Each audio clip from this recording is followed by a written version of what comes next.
Bonjour à tous. Je suis donc Nathalie Terre, je suis du ministère de l'Agriculture, de la Direction générale de l'alimentation.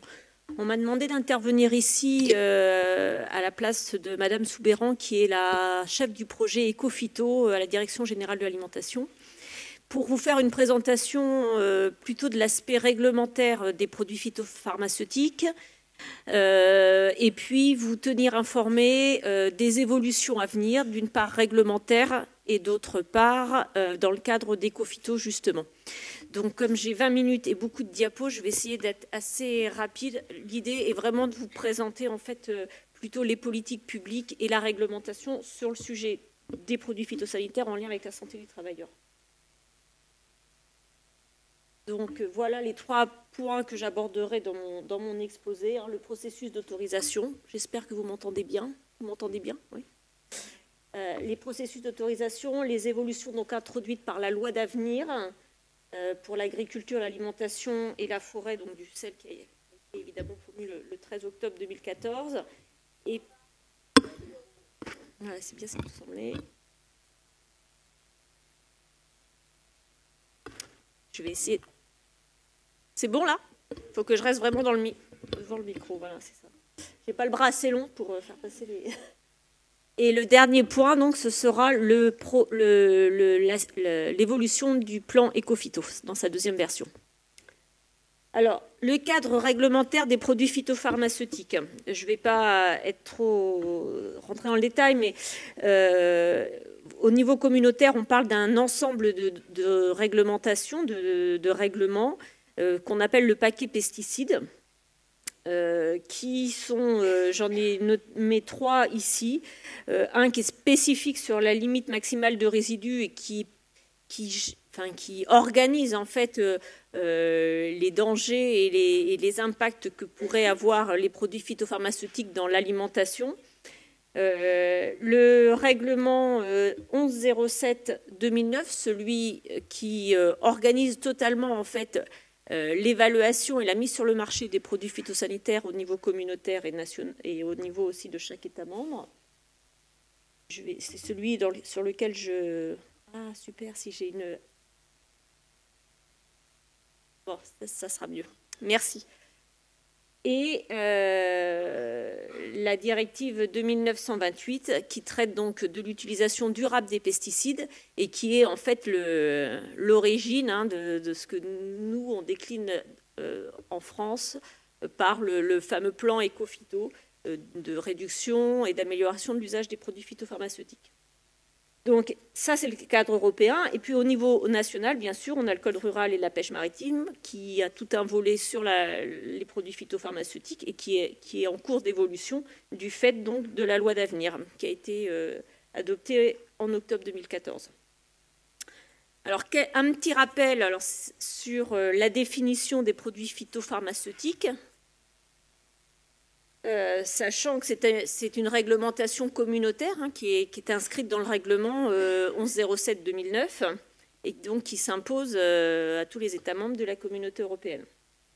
Alors, un produit phytopharmaceutique, c'est un produit donc, qui est censé protéger les végétaux et les produits végétaux contre les organismes nuisibles ou prévenir l'action de ceux-ci, exercer une action sur les processus vitaux des végétaux, assurer la conservation de ces produits végétaux, détruire les végétaux, évidemment les parties herbicides, et puis freiner ou prévenir une croissance indésirable des végétaux. Donc on a une définition bien précise de ce qu'est un produit phytopharmaceutique. Alors quels sont les produits qui sont concernés? Ce sont des produits qui sont à base soit de substances classiques provenant de la synthèse, soit de produits contenant des micro-organismes, des médiateurs chimiques ou des substances naturelles. Alors l'ensemble de ces produits qui comprennent ces substances doivent, pour être commercialisés dans un État membre, avoir une autorisation de mise sur le marché, ce que j'appelle AMM Phyto. Par contre, on a d'autres moyens de lutter contre des bioagresseurs qui sont l'utilisation de macro-organismes. Comme évidemment la coccinelle contre les pucerons ou Encarsia formosa contre l'alrod, ce qui est très utilisé sous serre. Donc là, on est bien qu'on lutte contre des bioagresseurs, on est hors champ du règlement 1107/2009, puisqu'on est sur des macro-organismes et c'est une réglementation à part, c'est une réglementation nationale à part. Voilà. Donc voilà, ça c'était pour resituer un peu le champ total sur la réglementation des phytos. Alors les principes généraux, comme je vous le disais, c'est que pour un produit phytopharmaceutique, il y a une obligation d'autorisation. Il y a une harmonisation au niveau communautaire de l'évaluation, avec une exigence très précise qui est mentionnée dans le règlement, sur le contenu des dossiers qui doivent être déposés par les firmes. Et donc, les règles d'évaluation se font selon des principes uniformes dans tous les États membres. Autre principe général de ce règlement, c'est qu'on a un système cyclique, c'est-à-dire que les autorisations ne sont pas à vie. On a des durées maximales d'autorisation tant des produits phytopharmaceutiques que des substances actives qui sont révisées, leur évaluation est refaite périodiquement. Souvent, c'est 10 ans dans la grande majorité des cas, et puis il y a des cas particuliers où ça peut être moins ou plus de 10 ans selon les particularités. Donc, voilà. Alors, ce règlement 2009, 1107/2009, il est d'application dans les États membres depuis juin 2011. Donc, vous voyez, avant, il n'existait pas rien. Il y avait la directive 91/414 qui s'appliquait. Mais on est passé, donc, avec ce nouveau règlement, à un règlement que l'on peut qualifier comme étant plus protecteur compte tenu des évolutions qu'il apporte en termes de protection et de rigueur sur l'évaluation pour la mise en commerce de ces produits. Donc il est d'application depuis 2011. Donc son champ d'application, il a été élargi. Et puis on a ce qui est aussi très, très marquant, c'est qu'on a des critères d'approbation pour les substances actives dans ce règlement qui sont clairement écrites dans le règlement. Et puis aussi du coup des critères d'exclusion. Et l'annexe 2 du règlement précise bien que certaines caractéristiques de substances actives excluent de fait la possibilité que ces substances actives soient utilisées dans les produits phytopharmaceutiques sur le territoire communautaire. Alors, bon, voilà un peu comment ça s'organise. 2 niveaux d'évaluation. Une évaluation donc, des substances actives au niveau communautaire, avec une inscription sur une liste positive qui est dans un règlement 540/2011. Et puis ensuite, chaque État membre évalue et délivre des autorisations de mise sur le marché. Donc au niveau communautaire, on est maintenant, parce que ça devait être en 2011, on est à bien moins de 400 substances actives. Et au niveau français, on est plutôt de l'ordre de 3500 produits phytosanitaires commercialisés.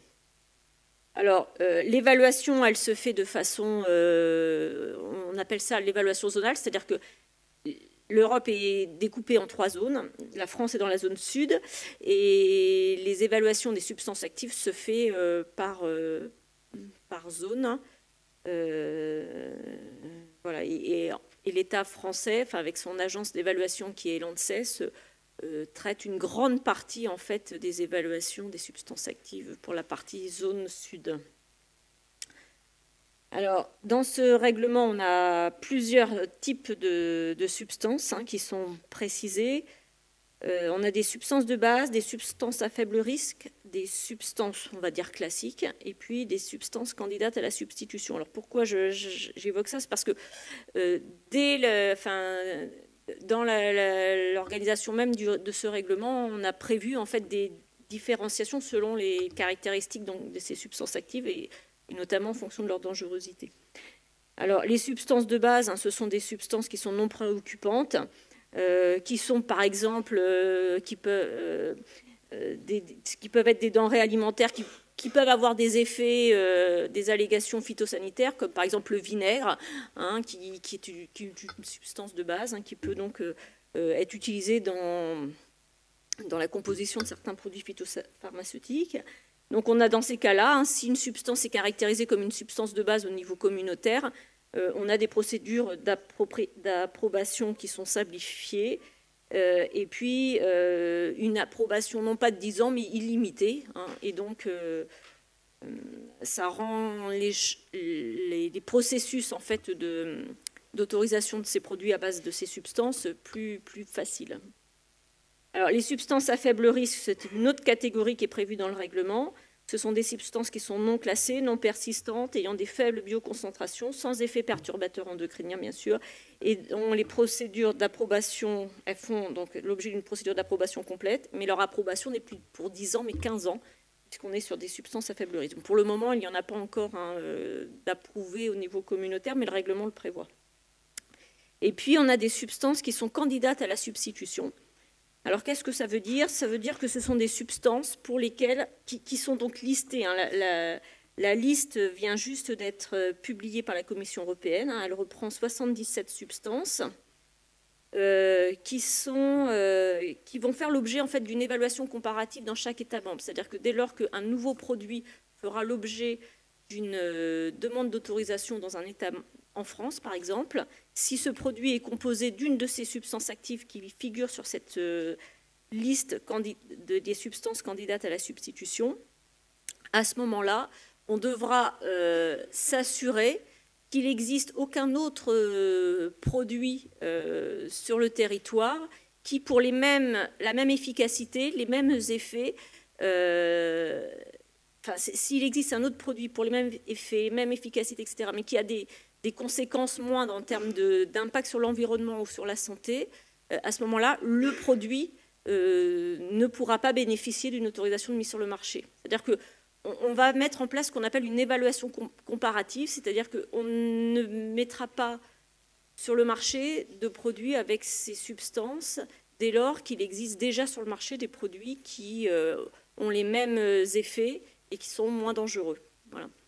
Donc ça va se mettre en place en 2015. Hein, le règlement prévoyait que ça soit mis en place plus tôt, mais il y a eu un décalage dans l'application de cette partie-là sur le règlement.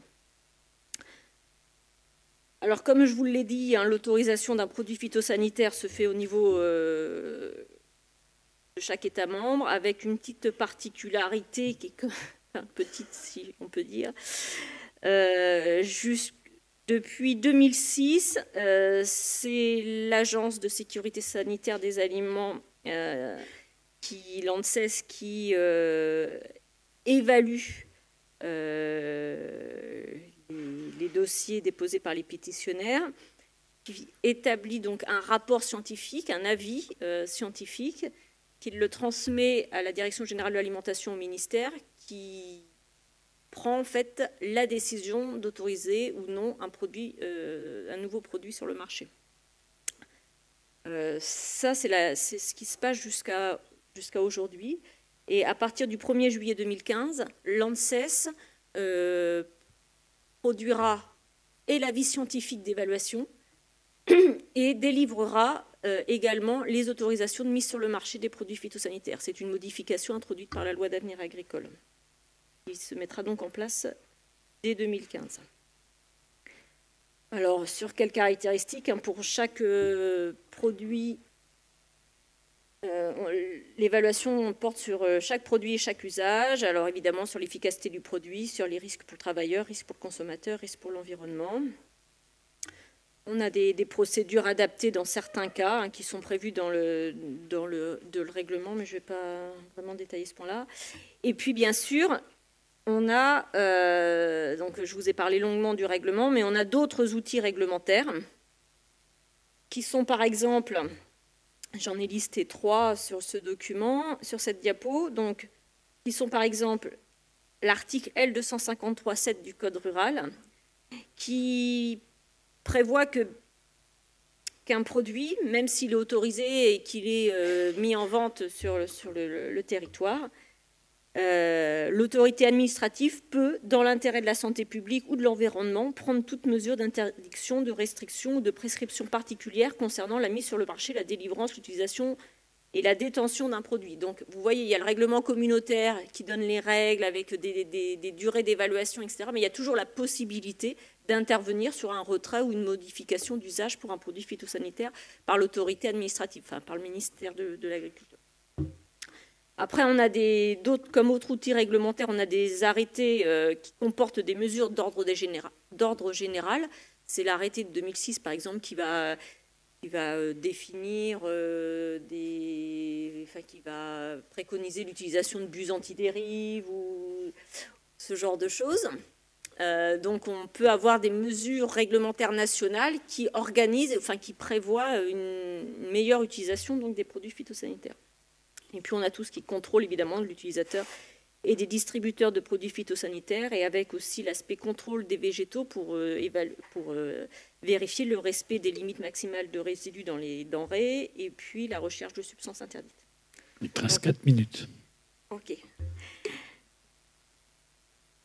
Voilà, donc ça c'était vraiment une présentation très générale de la réglementation communautaire sur les aspects donc sur les produits phytopharmaceutiques. Alors, je voulais après zoomer sur la loi d'avenir pour l'agriculture, l'alimentation et la forêt, qui introduit pas mal de nouveautés en fait sur justement ces produits phytopharmaceutiques. Alors, dès le premier article de la loi, hein, vous savez, le premier article de la loi, c'est celui qui donne l'orientation générale, le cadre, le sens, enfin les grandes orientations. Donc, l'orientation de cette loi d'avenir pour l'agriculture, elle est fortement vers l'agroécologie. Hein, vous l'avez, enfin voilà,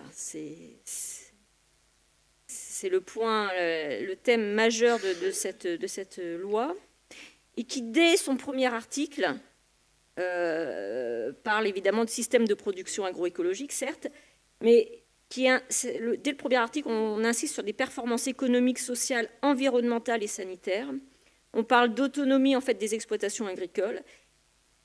Et ce qui est important, c'est que dès ce premier article, on parle de réduire la dépendance aux intrants dans une exploitation agricole. Alors évidemment, les produits phytopharmaceutiques, mais ça peut être d'autres types d'intrants, comme les engrais, comme les antibiotiques pour les éleveurs, etc.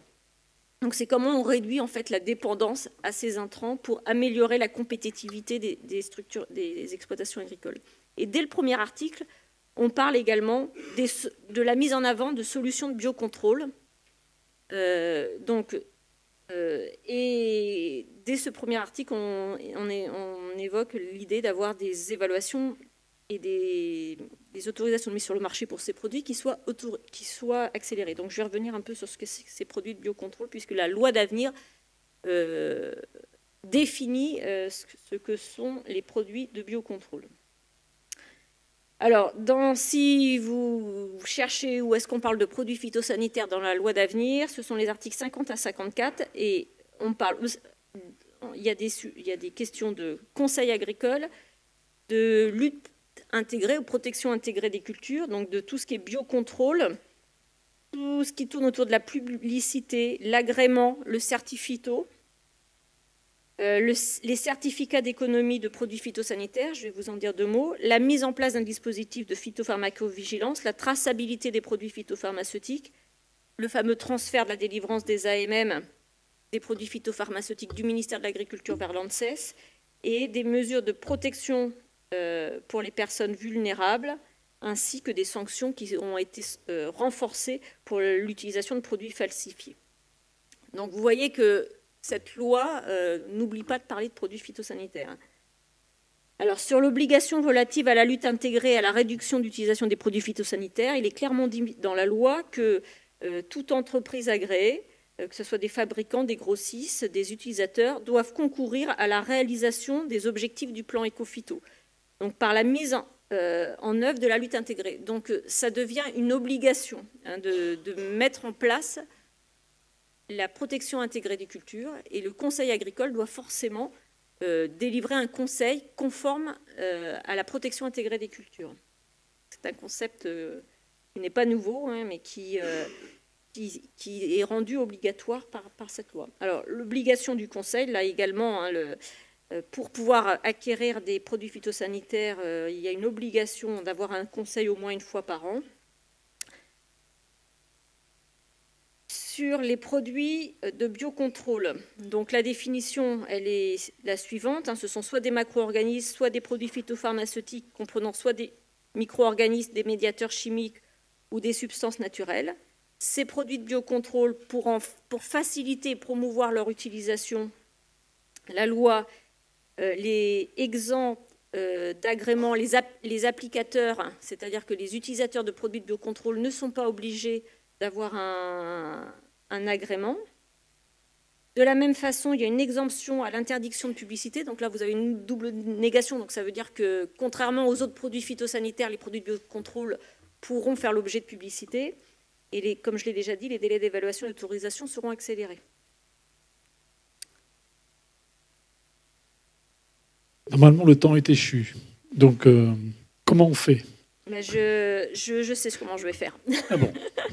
Je vais donc passer les diapos sur la partie loi d'avenir et vous dire 2 mots sur la version V2 du plan Ecophyto. Je vais essayer d'aller très vite. Donc, vous voyez, j'ai déjà listé la loi d'avenir, vraiment beaucoup de dispositions spécifiques aux produits phytosanitaires.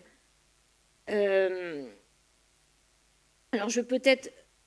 Donc, des obligations de traçabilité, bon, j'en ai déjà parlé. Alors, peut-être juste 2 mots quand même sur le dispositif de phytopharmacovigilance, puisque c'est bien en lien avec le thème de la journée.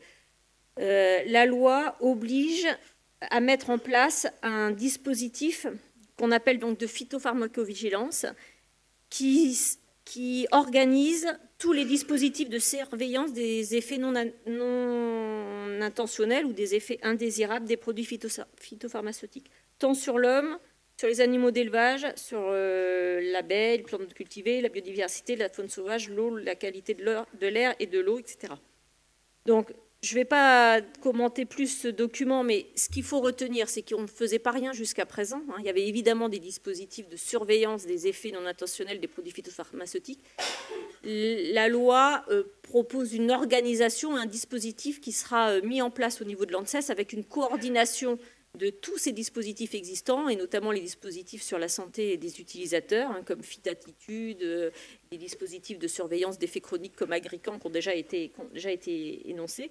Et ce qui est important, c'est de bien connecter en fait tout ce travail de surveillance des effets non intentionnels avec des évolutions potentielles d'AMM. C'est-à-dire qu'il faut qu'on puisse pouvoir intervenir sur des retraits ou des modifications d'usage en fonction des évolutions de connaissances qu'on aura captées dans ces dispositifs de surveillance.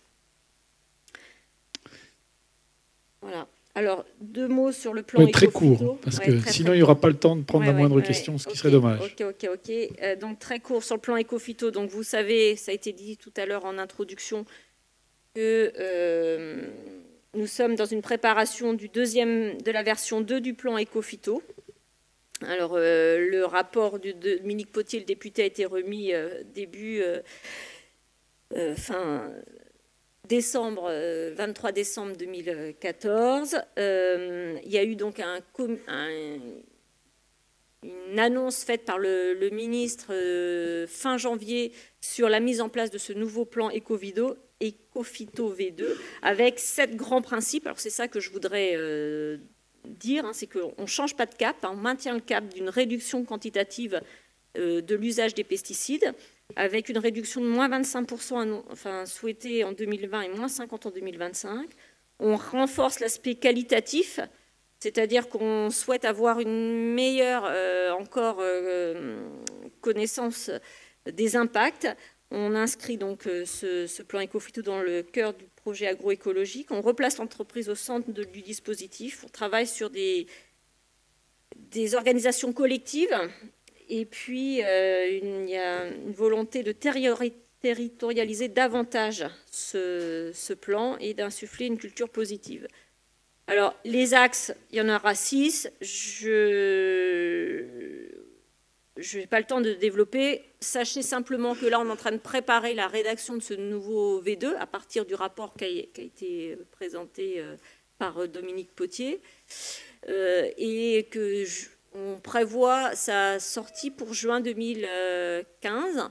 Donc on va commencer toute une période de concertation, de travail avec toutes les parties prenantes pour élaborer et publier donc ce rapport, ce plan Éco-Phyto V2 pour juin 2015. Voilà.